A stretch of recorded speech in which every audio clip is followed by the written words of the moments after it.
सुना होगा. I would like to welcome our youth wing members, women's wing, managing committee members, our president Mr. Nayan Shah, our preferred partner City Lift and Huliot, our strategic partner Messe Frankfurt, our regular clients, that is Deconic, Jaguar, Dorset, Nitco, Mr. Vivek Talwar is here, CMC Mr. Amit Shah, Amit Shah bete, and then we have Kabra Sahab also. A sponsor for the evening is Astral Pipes, India's most trusted piping brand. Let me give you a brief of what is RED. RED is RED, Real Estate Dialogue. RED is an initiative by CREDAI MCHI for its youth wing members, devoted to learning from the leaders. RED is usually in the form of powerful talks by inspirational leaders. RED is a community of real estate developers, Generation Next, who are going to run the show for real estate industry in coming years, and who seek deeper understanding of business from not only real estate, but also from global perspective. The convener for this RED is none other than our dashing leader, Mr. Dhaval Ajmera. A big round of applause to him. I would like to invite Mr. Varun Kaul, General Manager, Western Region, Astral Pipes, for a small, brief presentation about their product.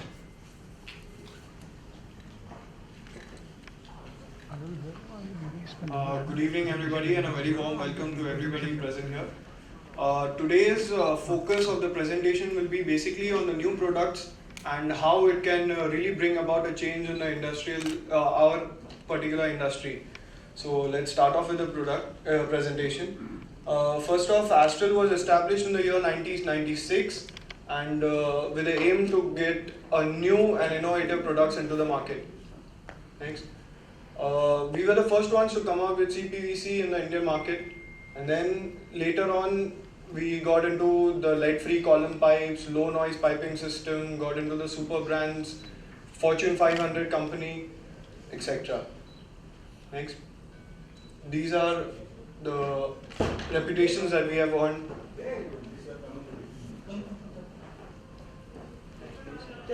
Our subsidiaries will be Resinova, which is basically more into adhesives. For industrial piping, we have come up with the Astral Chem Pro. Clamps and hangers, we are into manufacturing of those as well. And these are the insulations that we have. Thank you so much for your time. Good evening, everyone. It is an immense pleasure for all of us at Youth Wing over here to welcome Sir Ajoy Mehta. He's been honestly an inspiration to, I think, a lot of us over here. And personally, I'm sure whoever has interacted with Sir has been a great chance of learning. And personally, I can definitely say I have learned a lot from you, Sir. So thank you very much for addressing all the Youth Wing members of the real estate fraternity. I'm sure everyone knows about him, but just to give, we were just wondering and seeing a little Google about you, Sir.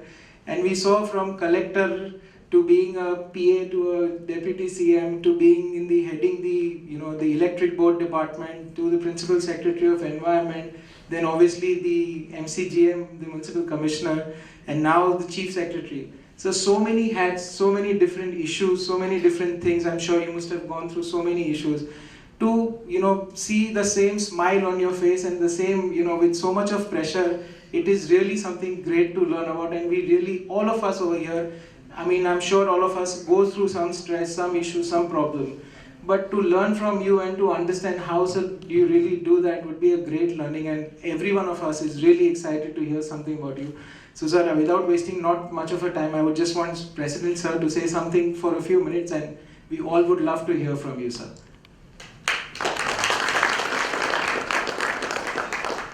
Respected Sir. Sir, today's audience consists of the women's wing, the youth wing who are the second, third, fourth generation, and some of us, who are like fossilized kind of, Vimalva and Mayur and all of us, sir. Sir, when we talk to our youth wing people, they are always worried that we have joined this business out of choice. We have joined the business out of choice, and they are deeply worried what is the future that lies for us. And sir, honestly, I mean, I'm talking from my heart, we have always found you to be on our side. I have known you only from the days when you were the Environment Secretary, and I still recollect, sir, your first word was that you are my consumer. And it is because of you that I'm here today. And that was really music to our ears, the ease of doing business and all that. So what we are eager to hear is, you are one of us, that how do we shape our careers? I mean, how do we look to these tough times? How do we kind of see, what kind of strategy we adopt, the thinking that we do, so on and so forth. So sir, that's the key, that all of us would like to have from you. And with these few words, sir, I would now request you to, sir, start your talk, sir.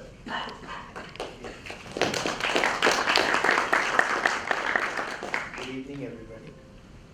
And thank you, Nayan and Dhaval, for all the, I wouldn't say the good words, the words that went around. First, my apologies for being late. And also, let me tell you, I was late by 10 minutes with a purpose to send the message across that if the coastal highway was there, I would have been on time.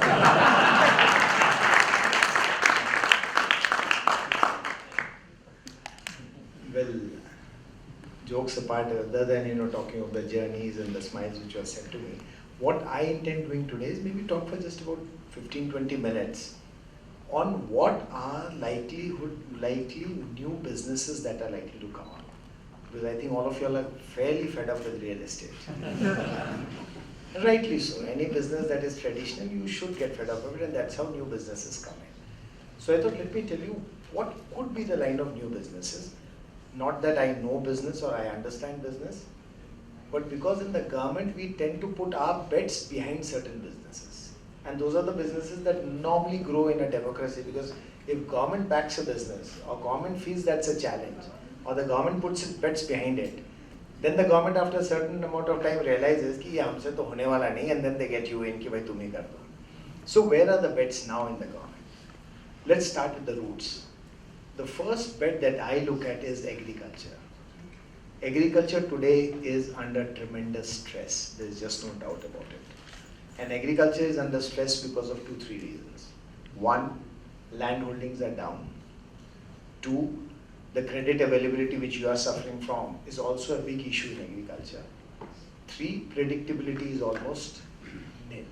Like your building permits. You apply whether you will get a permit or you don't get a permit is in doubt. So you sow the seeds, whether you will get the crop or not is in doubt. That is where the three issues are. Now what are we trying to do in agriculture, in the government? We are looking at 2-3 issues.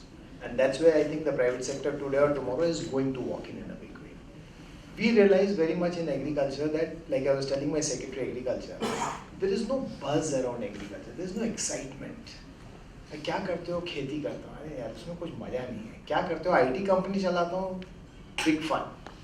Biotechnology में हूँ, artificial intelligence में हूँ, but agriculture करते हो नहीं यार. There is no buzz around it. We need to create a buzz around agriculture. Where does that come from?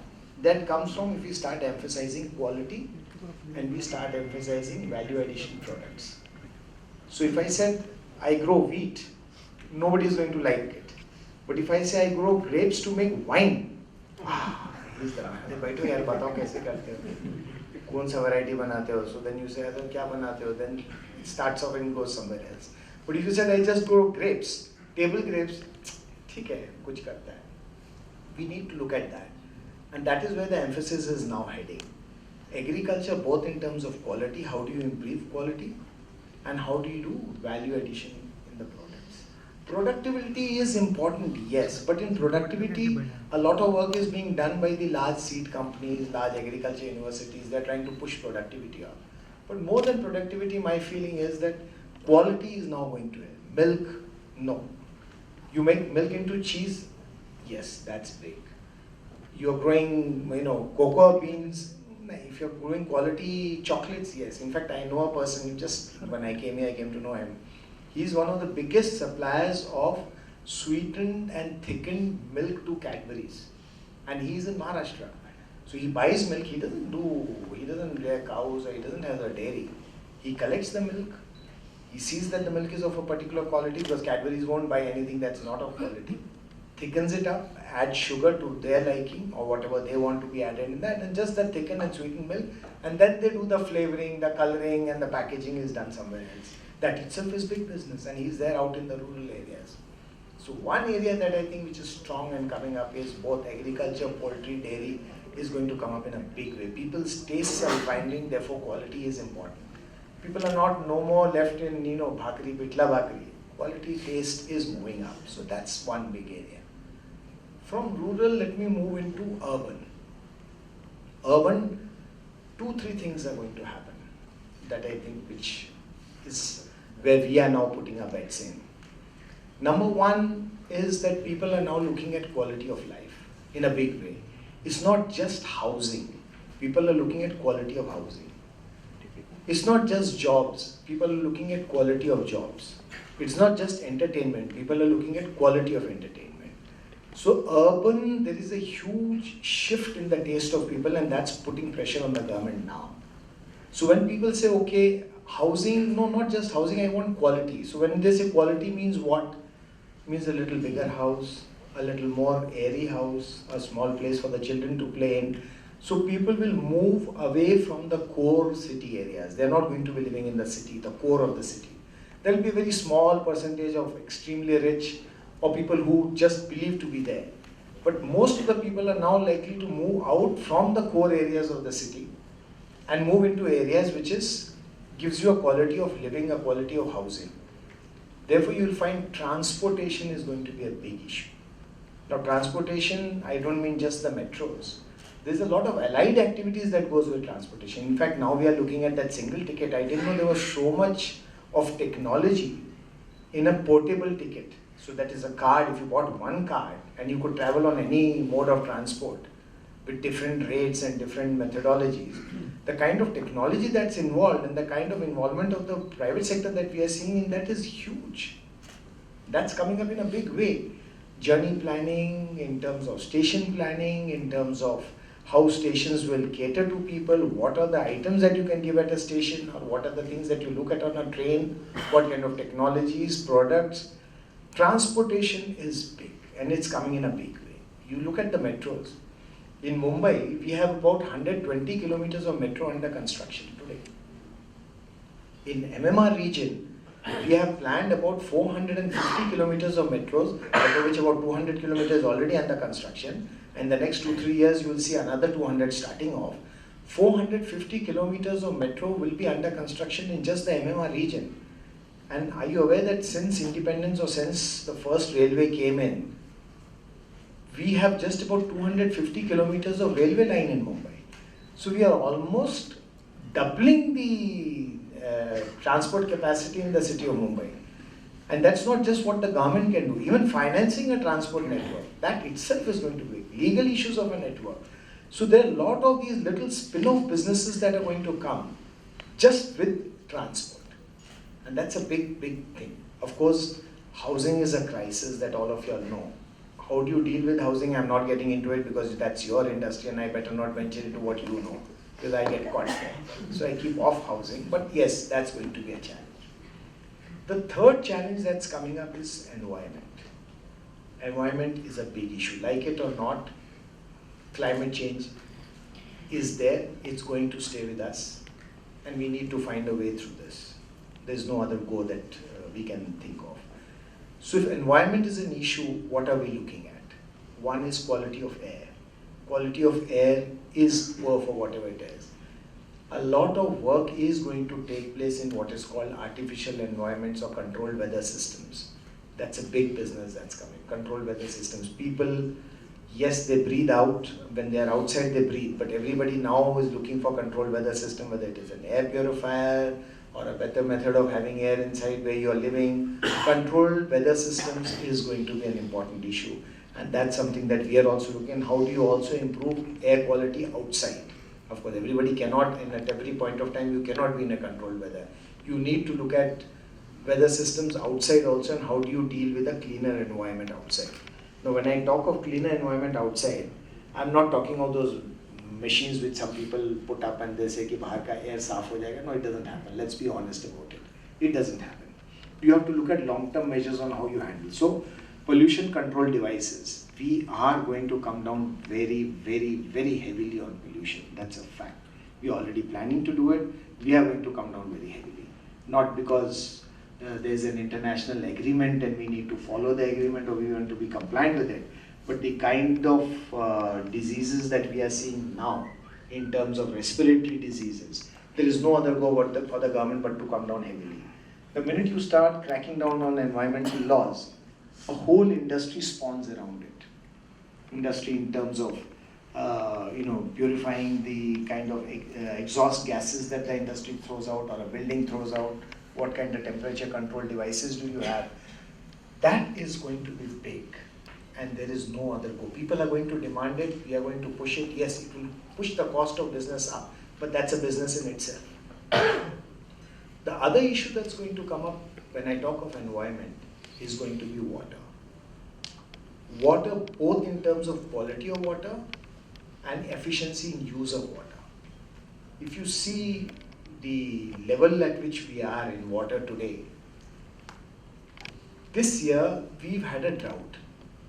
And you'll be surprised to know that this drought is such that we run short of 30% of the rains in the last year. Now, this one, let's see how things pan out. They're not very happy as of now.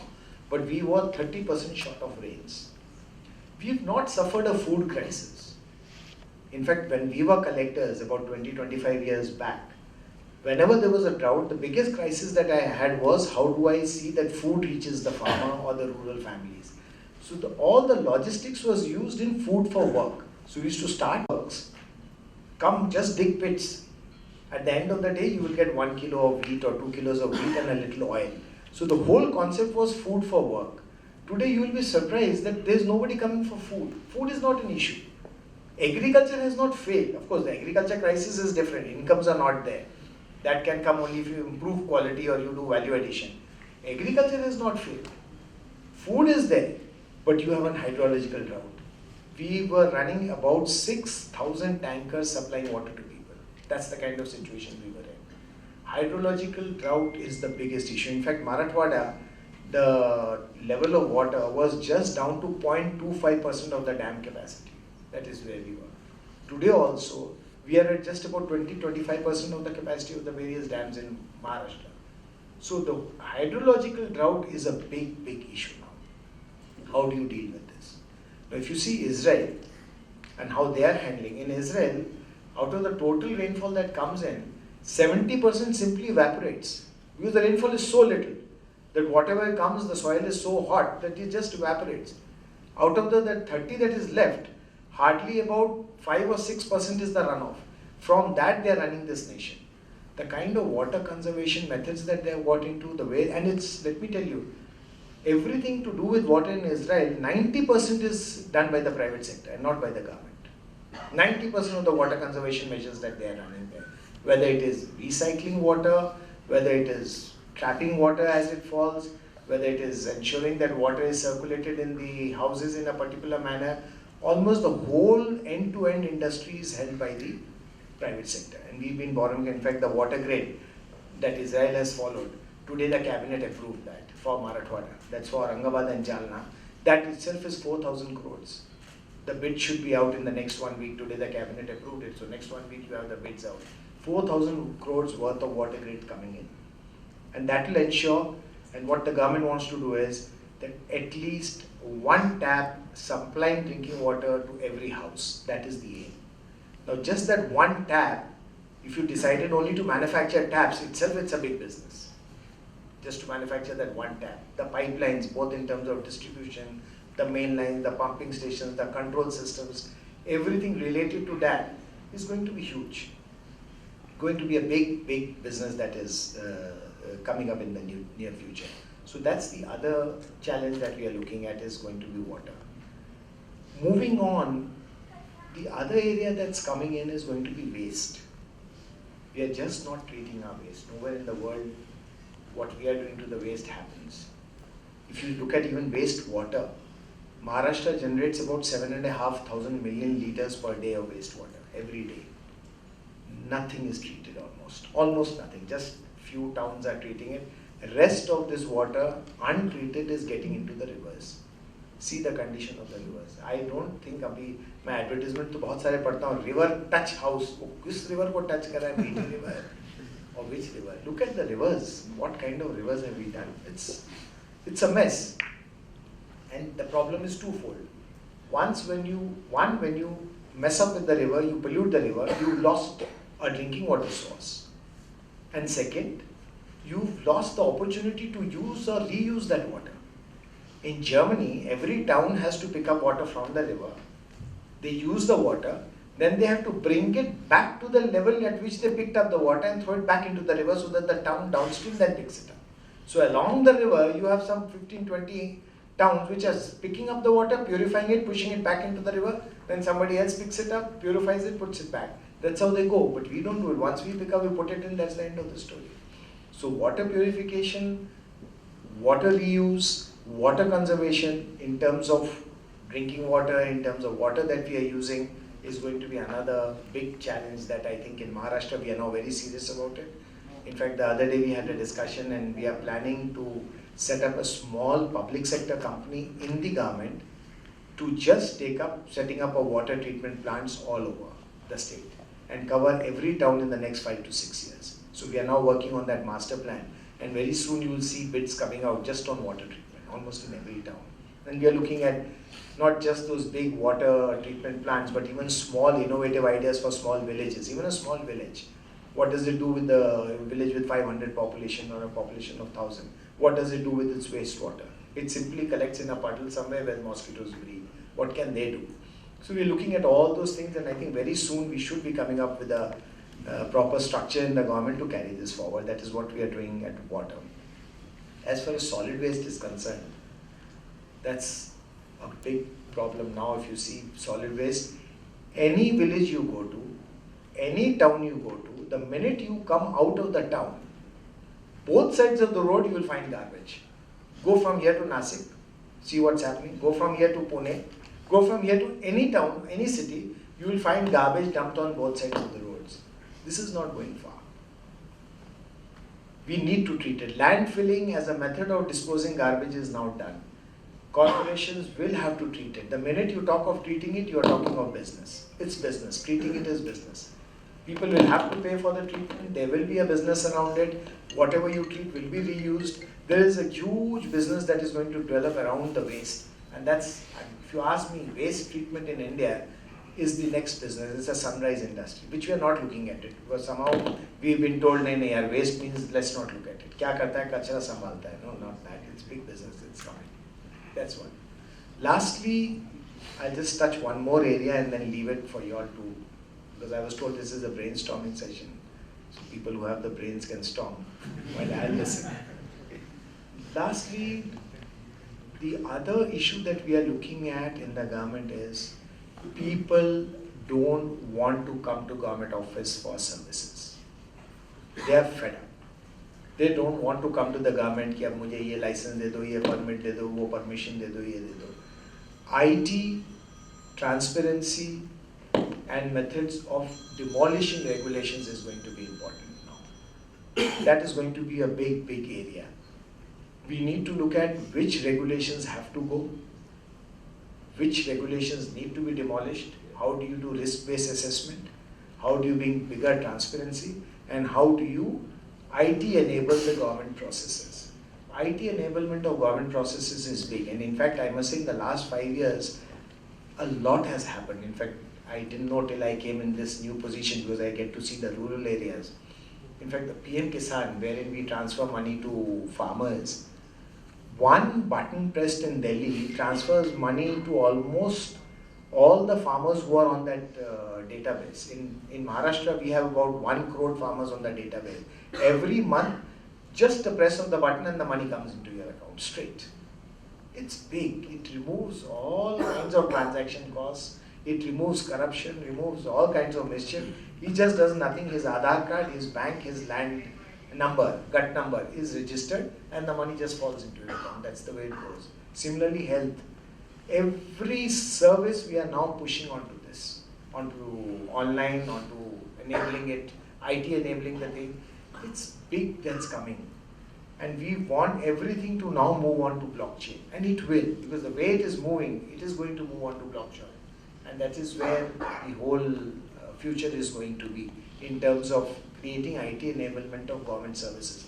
Government renders a lot of services. We really cannot think of a situation where government services or government regulations will go away. It will remain. In fact, today itself, an issue came up कि traffic constables की संख्या बढ़ाओ. So my first question was, please tell me a country where you have seen traffic constables on the signal. I haven't. I've traveled almost the whole of Western world and US and everywhere. I have yet to think of a place where I saw traffic constables. So I told the cabinet, I said, मैंने तो आज तक traffic constable कहीं देखा ही नहीं. Why should we think of उसकी संख्या बढ़ाओ? Why can't we think of technology बढ़ाओ? Because the world's traffic is ruled by technology. That's the way we have to go. Look at the kind of business opportunities that get opened in terms of synchronized signals, artificial intelligence-based signals, automatic challans, speed control devices, speed control cameras. The kind of businesses that will come from there is huge. But having said all this, as you move towards technology, you move towards quality, you move towards excitement in the business, you are also sum and substance talking of people losing jobs. Yes, that's a reality. But is that really going to happen? No, it's not. It's not going to happen. Things are going to change, and things will change for 2-3 reasons, and let's not be scared of that. Number of jobs will drop, there's no doubt about it. But as jobs drop, you will also find the amount that the jobs pay will go up much more. The quality of jobs go up, therefore the amount that you get paid for a job gets much more. And the kind of ancillary jobs that get created around it is also huge. In the sense, as your incomes go up, you also start relying on more and more people for various other things. So if your income levels are up, you look at entertainment, that itself spawns a new industry. You look at eating out, it spawns another industry. And the kind of money that churns around in that case is much bigger than what you would see only in a brick and mortar industry. So let's not be scared of jobs. Yes, as the government, we will be keeping a keen eye that jobs go up. And finally, at the end of it, the total incomes must go up. So that is where we would be looking in that direction. I leave it here. Anything that you would like to say, tell me, or any area that you think you would like to know about, please. Thank you.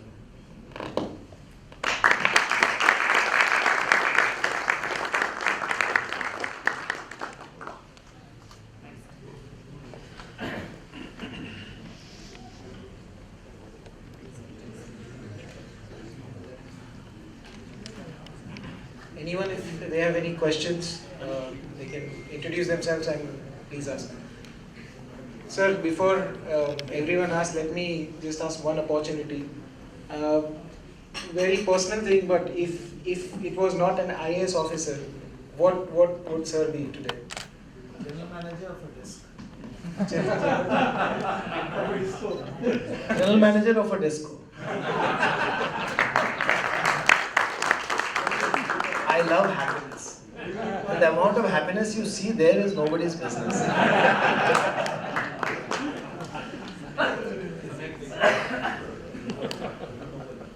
Hello.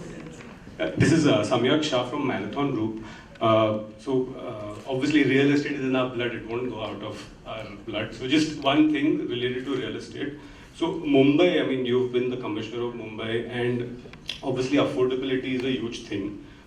Has the government thought about some way of sort of redeveloping a lot of the land banks that the government has, maybe center, state, at the local body? Is there any thought around it, or have any steps been taken by the government towards that? See, the government, if you look at Mumbai, there are about 2-3 huge land banks that we have. One land bank that we have is the Mumbai Port Trust. So I'm looking at now not just what the state government has, it's the government of India. That's a huge land bank that we have. Now that's something that we are looking at developing. There are 2 schools of thought around that. One school of thought is that it just becomes an entertainment zone, green parks, etc., open it up to the people, that's one. But there's another school of thought also that finally we need to create jobs. Like I keep saying everywhere and in every forum, that if there are no jobs, the city is dead. Detroit died because there was no jobs, it just died. So unless you have jobs, the city is known by the jobs. We need to create jobs also, and the new age jobs. We can't be looking at the old age jobs. So the other model that we are looking at is, can we do it something like the Canary Wharf model, where you have a huge, the earlier concept that you created small business districts all over the city has really not worked.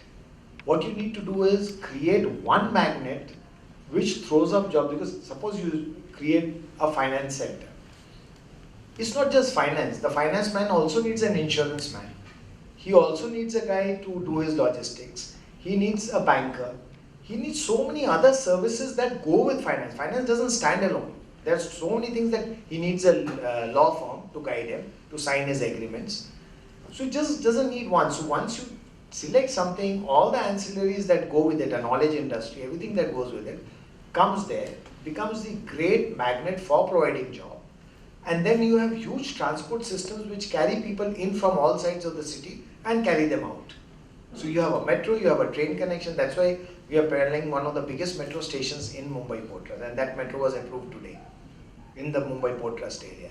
So a huge section of people get carried in, they work there for the day and they get carried back. And then of course, because you have a lovely seafront there, look at some seafront development in terms of entertainment and outing and things like that. But we would like to put jobs at the center of the development. That is most likely what we are likely to do. But however, this is still at the planning stage. The second area that we are looking at, the second large land bank that the government has, is the salt pan lands. On that, there is a big question mark. As far as we are concerned in the state, we have said yes, a portion of that must come for affordable housing under the new affordable housing laws that we have come up with. There are issues with the environment, there are issues with the government of India, we are trying to sort it out. But our emphasis and policy direction would be that it must open up for housing and affordable housing. Good evening, sir. I'm Aditya Shah from Mayfair Housing. Since you approached the topic of alternate businesses, if you were in our place today, you one of the youth of the country, which one of these directions that you have suggested would you go into? And I love selling dreams. So, which one would you go into? Which one do you think is the most up and coming or the most interesting out of these lot? See, it's very difficult to say that do this business and do that business. A lot depends on, finally business also depends on two very important things. In India, traditional knowledge is also equally important. Don't forget what you've done for generations. You know, we can get up and say, oh, what my father does is all rubbish, ab main kuch aur kar dunga. But he did something. It may have been whatever. There is something called traditional knowledge, something that's running in the family. Let's not forget that. That's important. And the second thing, when you choose a business, also find out what's your passion. If your passion is going to be agriculture, there's no sense in setting a company of artificial intelligence. It's not taking you anywhere. Unless you can marry agriculture with the artificial intelligence. Yes, it makes sense. But I really cannot say that do this or do that. Every business has its risks and every business has its profits. You choose depending on your traditional knowledge and your passion, and then decide what you want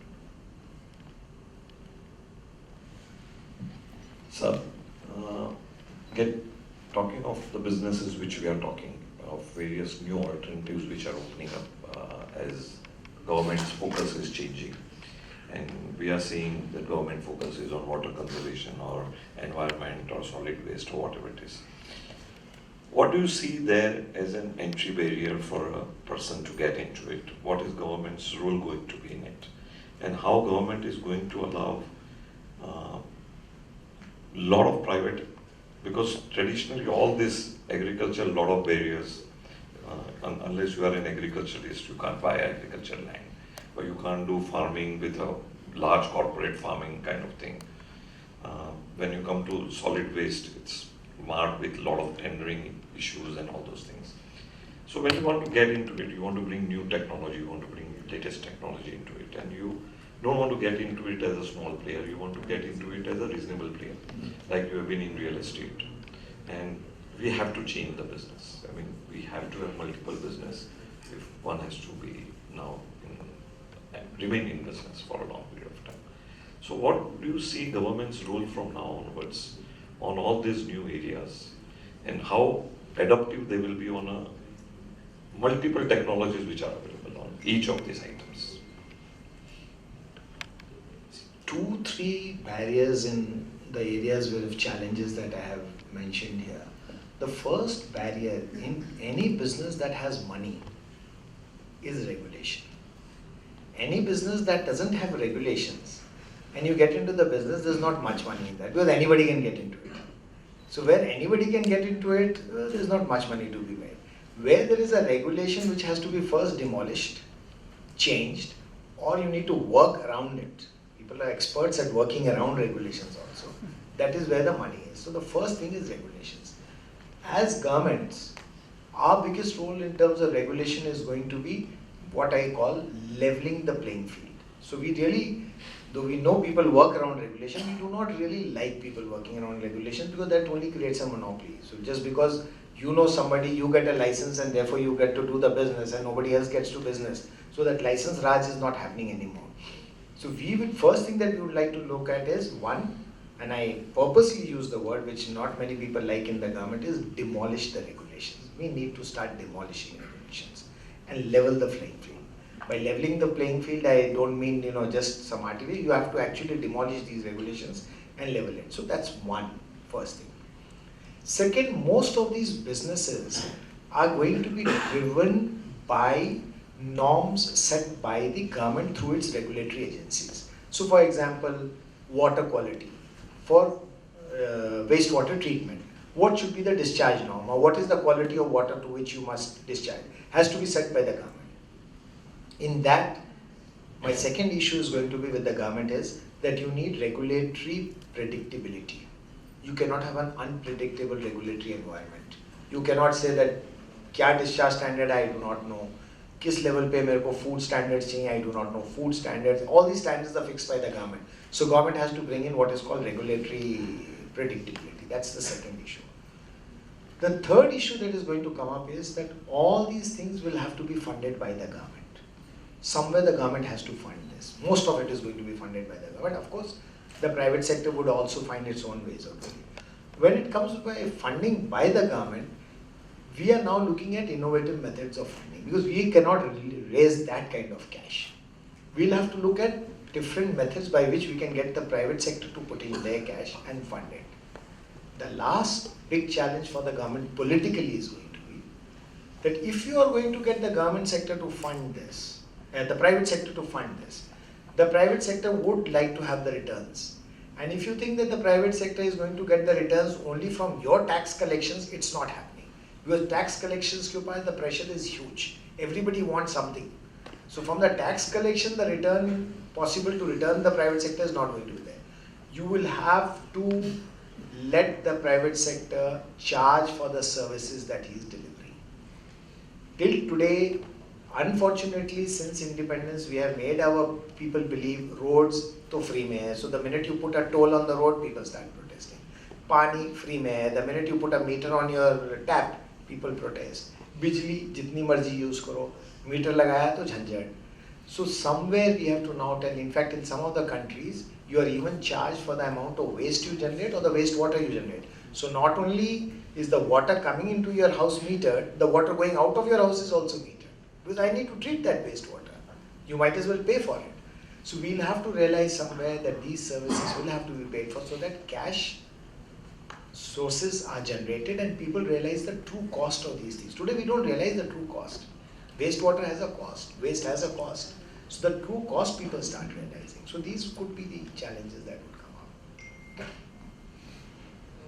Mukesh Patel here from Milton Group. So I have two things, one for real estate and one for government. So I'll ask the real estate first. Mumbai has been the financial and intellectual capital for the country, the ideas. Somehow there is a comparison that the prices of real estate in Mumbai compared to Bangalore, Ahmedabad or Hyderabad is too high. People do forget the income level is also very high in Mumbai and MMR. Sir, our concern is that is it really possible to reduce price at whatever level they are in Mumbai and MMR? If it is true, how do we as a developers can work on that and what government can support? And if it is false, how do we remove that perception?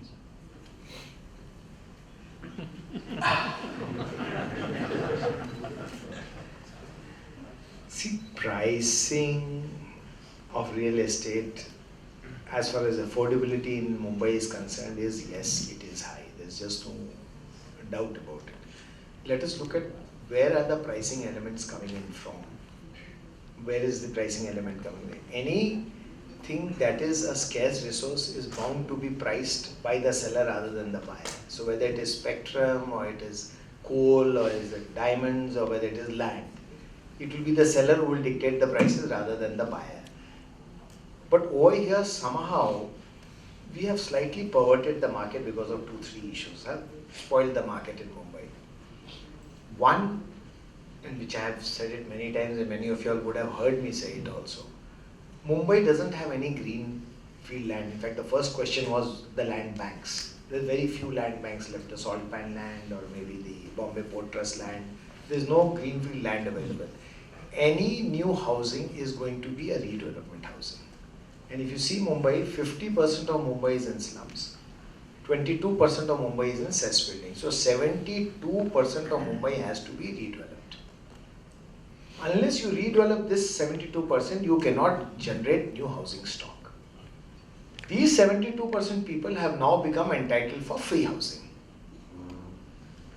So every time you redevelop Mumbai, you build one flat, you have to build 2 free flats. As simple as that. Therefore, when I buy a house, I am actually paying for 2 flats. That is adding to the cost. Now, this was a social cause that we had to serve. How it is to be justified, I leave it to you and people like me to justify it. But the truth is that redevelopment comes at a cost. There is just no doubt about it. Secondly, the cost of providing infrastructure. Cost of providing infrastructure in a city like Mumbai is very, very high. There's just no doubt about it. Even the cost of construction in Mumbai is much higher than the cost of construction in Nasik. So corporation in its wisdom has, and the government in its wisdom has raised taxes on construction. The kind of premiums and taxes that we have been collected, I wouldn't say have made it unviable, but at least I would say it has made you unhappy. So we need to make you happy on that, and that's something that we have now started working on. So that is the other thing. And thirdly, let me also not talk sweet. I also blame y'all quite a bit for this mess that we are in. Let's not get away from that. There is a huge blame to be carried. Number one, there was a time when things were booming and there were people who boomed themselves but brought the industry down. Number two, we really didn't realize which direction the industry is going in.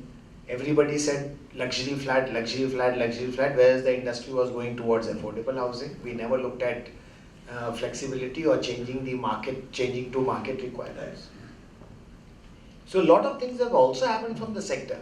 The sector, if you ask me, while the government has its own faults and I'm not getting away from it, while I started by blaming myself, saying that 72% we've made it free housing. But I will end by blaming you that you all have also not been very agile to the market. It has been running like a dinosaur's market. Aisa tha, aisa rahega. Somewhere it changed and we lost the plot. But now a lot of developers are realizing the plot is somewhere else. And that is going to help. I suppose in the next 5 years we should see a turnaround. Second point about the government. The cities like New York, Moscow, London and Singapore attracts a lot of tourists every year. These tourists not only bring the extra money because every year they come, every day they come, they give money to the city, which is an extra income to the city. It also brings cross culture, the global culture to the city and the human intellect. Is there any plan for Maharashtra government to even empower tourism across Maharashtra? Tourism is one way to get income. That's a good way to get income. But let's also look at other ways. Now, if I think that I have a Taj Mahal and therefore London should also have a Taj Mahal. Well, London attracts its tourists for its own reasons. Singapore attracts for its own reasons. We should be able to create a USP around why we attract people. It's not just tourism. Sometimes people tell me, tourism ke liye kuch hona chahiye. If you come to Mumbai, you finish your business, next day morning you really don't know what to do. I agree, you really don't know what to do. But can we not create something else around that? Is it just that you must have a Taj Mahal or you must have a Lal Killa for people to come? No. Let's look at something else. Can we not create something else? Let's think innovatively. Let's not be stuck in that old concept of tourism. Yes, tourism is important. It does help you grow.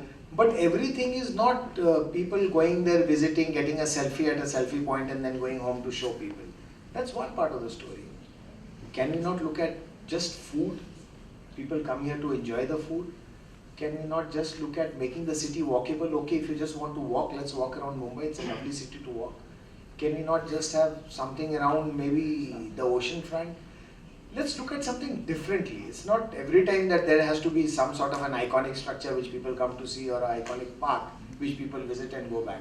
We need to look at things more innovatively. Good evening, sir. I'm Gaurav Sharma from Highland. So you spoke about how IT can benefit, the government and everyone, and make it easier for people to interact with the government. We've seen that a lot of schemes have been put into place by the government in this manner. One being that we come across as developers is digitization of land records, and we've seen a lot of resistance from the bottom levels of the government when the government tried to do these things. Now, I know there are a lot of such innovative schemes that have calibrated or conceptualized at the top level. How do you see yourself implementing these schemes at the grassroots levels, and how do you see private sector helping in this? Because this is where you have to develop skills within the government. How do you see the private sector helping? Any change is bound to create disruption. Whatever change, whether the change is for good or for bad, there is bound to be disruption, there's no doubt about it. And I do admit that whenever we bring in IT enablement, there are levels which do not like it. And why do you blame the government? I can quote from my personal example of a thing that you all have been involved with more than I have been involved with, the building permits digitization. I have seen huge sort of a resistance from that side also. There were a lot of people who were not very happy with, a lot of architects were not happy with this. When I first said कि I'm not going to take a file in the physical form, बहुत नाराजगी थी उसके ऊपर. So okay, that's something, let's not blame people and blame things. We need to move around that. But at the end of it, when things start becoming more and more transparent, things become more and more predictable, and the timelines start collapsing, it comes. But somewhere you have to tell the people that this is a better way of doing things. And that is why, in fact, I must admit Vimal and his team, the first thing that we did, in fact, when we started with building permit digitization or IT enabling that, we didn't even have that on mind. First thing what we said is, let us re-engineer our own process. Do you really need those 10 permissions that we are asking you to get? Do you really need to fill up those big forms? Forget that. Do you even know which forms to fill up? So the first thing that we came up 4 years back was a book which said, these are the forms that you need to fill up, nothing more. So you need to look at processes. We just can't say, okay, till yesterday I was filling up a form with a pen and paper, tomorrow I'll fill it on an Excel sheet. That is not digitization, that is stupidity if you ask me. You first need to question, do you start by questioning yourself, do you really need to fill up that form? And if the answer is yes, then the next question is, do you really need to fill up all those columns? Then the next question is, does somebody really need to go and certify it? Can he not personally certify it? So you need to ask basic questions. That is where we are, lacking. Whether it is the industry or the government, we are not asking fundamental questions. Do I really need to do this? Should I do it? Why should I do it? Good evening, sir. Last Naman Shah from Shri Naman Developers. With the way you are stated geographically placed, what are the government's thoughts on promenades, boardwalks? Because internationally we see a lot of that. Also, no drive zones, just walking areas like heritage sites like Kalagoda, for example. And also, are we looking at congestion charges, like how London has in certain areas to improve the city? Very, very seriously. But the biggest issue in Mumbai is land.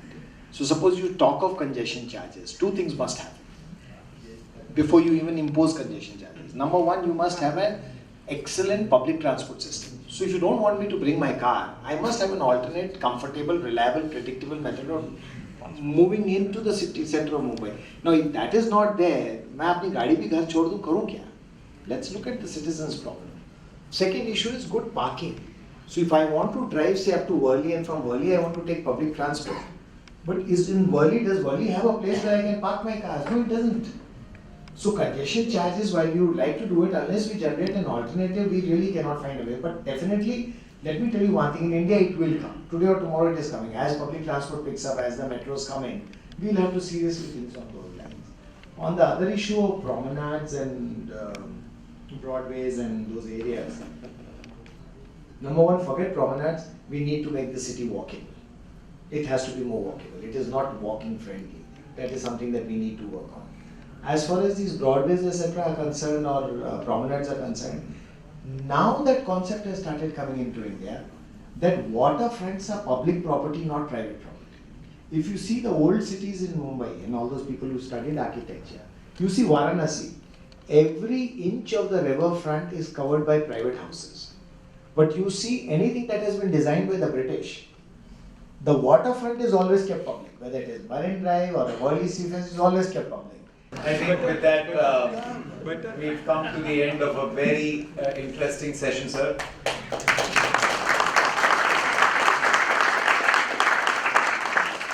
So we've had the likes of Mr. Jitu Virwani and Irfan Razak also speak to this youth from the real estate fraternity.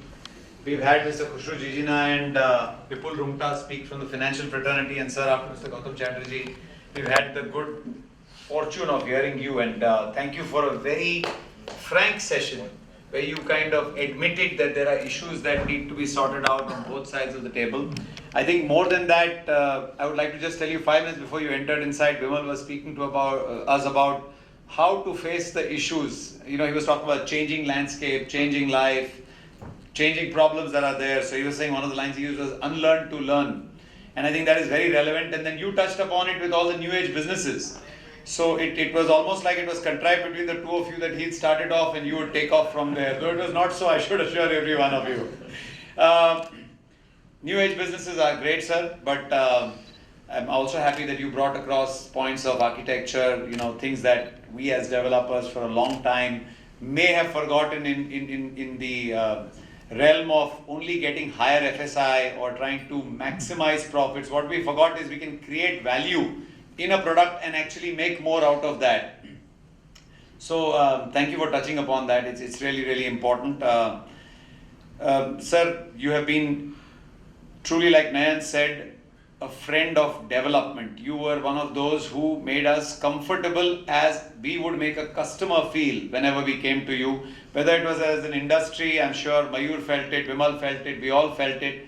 There has always been a pleasure of an interaction, and yes, sir, all that puts great pressure on you as CS now, because you are handling a very important task as everyone knows otherwise. And the fact that, sir, you have also taken one more direction and taken it upon yourself to kind of aid the industry, support the industry in this difficult time. So, sir, we are expecting nothing less than the very best from you. Okay, I would like to quickly thank the women's wing. I would like to thank the youth wing. I'm not going to take names because there are plenty. I would like to thank our sponsors, Huliot and City Lifts, for this lovely evening. I want to tell the youth out here that, you know, you've got to keep, we cannot get beaten. Nobody asked us to come into business. And business is somewhere where you make your path every single day. So with all the learnings that you've had over a period of time that, you know, as CREDAI MCHI platform has offered you, I think your resilience, your ability to continually come up with ways to move ahead is something that we as your senior fraternity would also like to kind of learn from. Sir, once again, thank you very much. I mean, in the small things, we forget the big thing. And I must thank Astral Pipes also. I mean, they are our event partner today. Thank you very much for your support out there.